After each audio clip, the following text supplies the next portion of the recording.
Ninonzi noisiti pamangoma ndini chimushi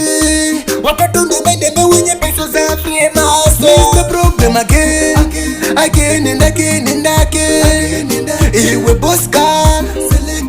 boss lecture wala zindatema kushanda ndijishanda kushandira mori yangu asipane vari kudisturba zvinhu zvangu ameno zvenyu imimi naMwari vangu ndongoramba ndichingoita kushanda ndijishanda kushandira mori yangu asipane vari kudisturba zvinhu zvangu ameno zvenyu imimi naMwari vangu ndongoramba ndichingoita vachindipotsera matombo kutoti ndiwane kushanda kwandinoita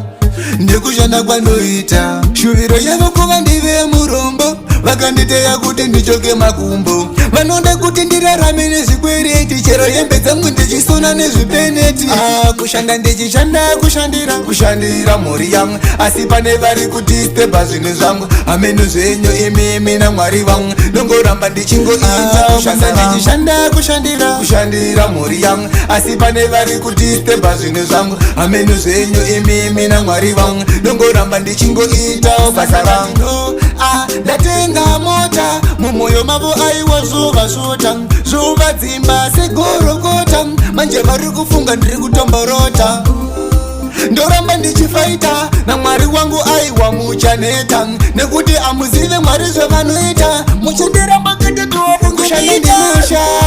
kushandira mhuri yangu asi pane vari kudisturba zvinhu zvangu ameno zvenyu imimi naMwari vangu ndongoramba ndichingoita kushanda ndichishanda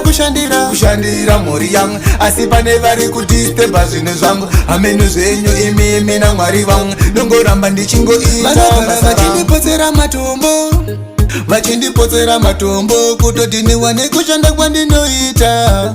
ndikushanda kwandoita shuviro yavo kuva ndive murombo vakanditeya kuti ndichoke makumbo vanoda kuti ndirarame nezvikwereti chero hembe dzangu ndichisona nezvipeneti kushanda ndichishanda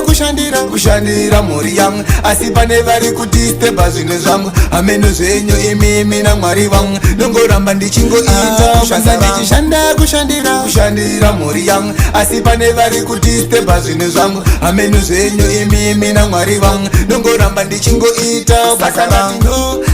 Ndatenga mota mumoyo mavo aiwa zuva sota zuva dzimba segorokota manje vari kufunga ndiri kutomborota ndoramba ndichifaita naMwari wangu aiwa muchaneta nekuti amuzive Mwari zvavanoita muchandiramba katatu kungebita chimushen andilise ende yo Production, babe.